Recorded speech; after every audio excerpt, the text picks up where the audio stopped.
তো আজকে রান্না করলাম মাছের ঝোল, সেটা আর দেখানো হয়নি। অনেকে মনে করে আমি রান্না বান্না করি না, সব নাকি মা করে।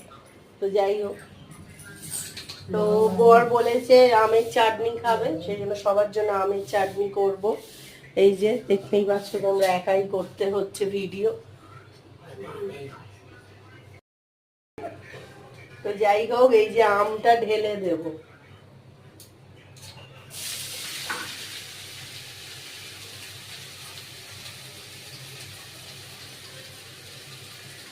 একা একা করতে হচ্ছে সমস্যা। যাই হোক, এদিক থেকে ক্যামেরাটা আমার আমের চাটনি রেডি হয়ে গেছে। আর দেখতেই পাচ্ছ ভাত রয়েছে, তার সঙ্গে কিন্তু মাছের ঝোল। তো এই সমস্ত কিছু কিন্তু রান্না করা হলো। এগুলো আমি নিজেই করেছি, কারণ আমি সমস্ত রান্নাই জানি। তোমরা আগেও দেখেছো, যারা জানো না আবার নতুন রেসিপি নিয়ে আসবো। কার কার ভালো